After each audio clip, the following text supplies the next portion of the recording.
Hey, coach, it's Dan Valentine here, Integrated Presidential Director, and I want to share something that I learned early on in my coaching journey that I think has made all the difference along the whole way. I often think back to it, and I'm just grateful that I learned it early on, that I put it into practice, and that it was mentored into me by my business coaches.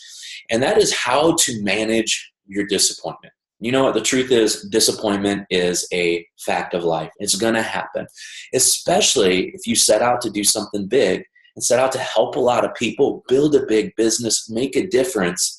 Disappointment is going to come. And the problem with disappointment is it can paralyze you. And some of you know what I'm talking about.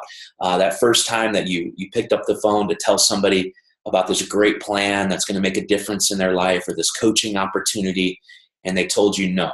Well, first of all, this is something that we learned early on too, and that is the fact that a no doesn't really mean no. It means not yet, or it means not now. But the truth is that the no's are going to come. And sometimes they feel like a kick in the gut, don't they? If you're coaching now, have you ever gotten that email? I know you have, that says your client has canceled their Be Slim. You know what? In that moment, there's some disappointment there. Not because you lost a few dollars of commission, but because you really have a heart to help your clients, and you just feel like that kick in the gut. And you know what? If you can learn early on, and we learned this early on, that when disappointment comes in, first of all, we recognize it for what it is. It's disappointment. It's a real feeling. We don't ignore it, but what we do is we learn how to manage it. And if you can conquer this one skill early in your coaching journey, or even if it's not early in your coaching journey, if you've been coaching for years, but you can conquer this one skill right now, it will be an incredible foundation to build the rest of your business on. Because disappointment is just going to be a way of life, and it's going to be part of your business. One thing that I learned that combats disappointment better than anything else is action. I remember I was telling one of my business coaches, Eric Hunsberger, once, we were talking about disappointment. I said, you know what I do when disappointment comes in?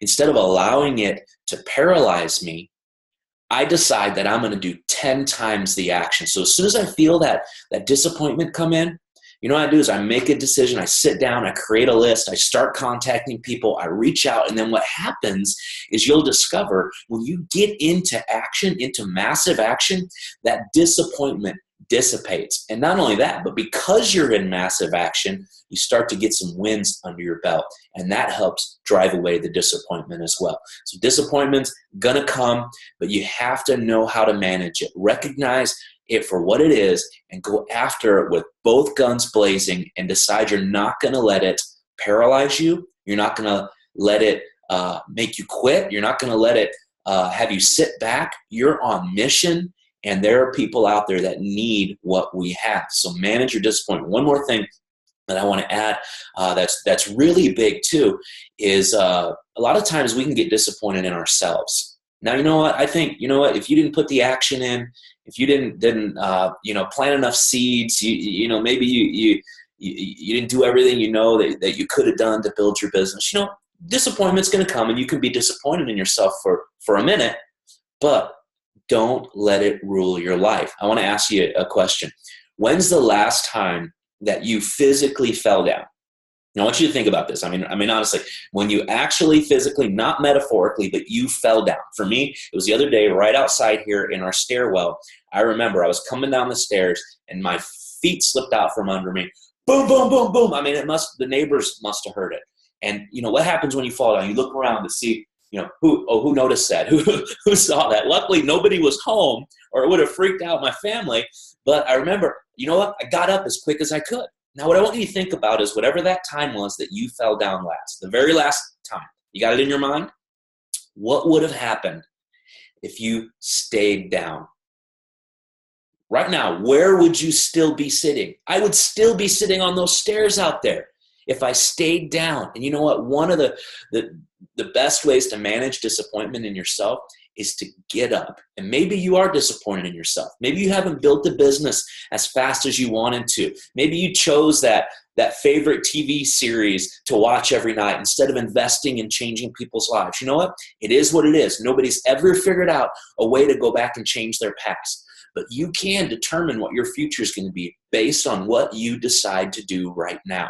So if you're disappointed in yourself, learn from it, pick up the lesson, and decide to move on and combat that. Forgive yourself, let yourself go, decide you're going to combat it with massive action, and you're going to determine what your future looks like by managing your disappointment, getting into action, and deciding that there is nothing that is going to hold you back or stop you from this mission to help get America healthy and your mission to have freedom and to have a better life in your own life. Thanks for letting me share for a minute today. Let's go get America healthy.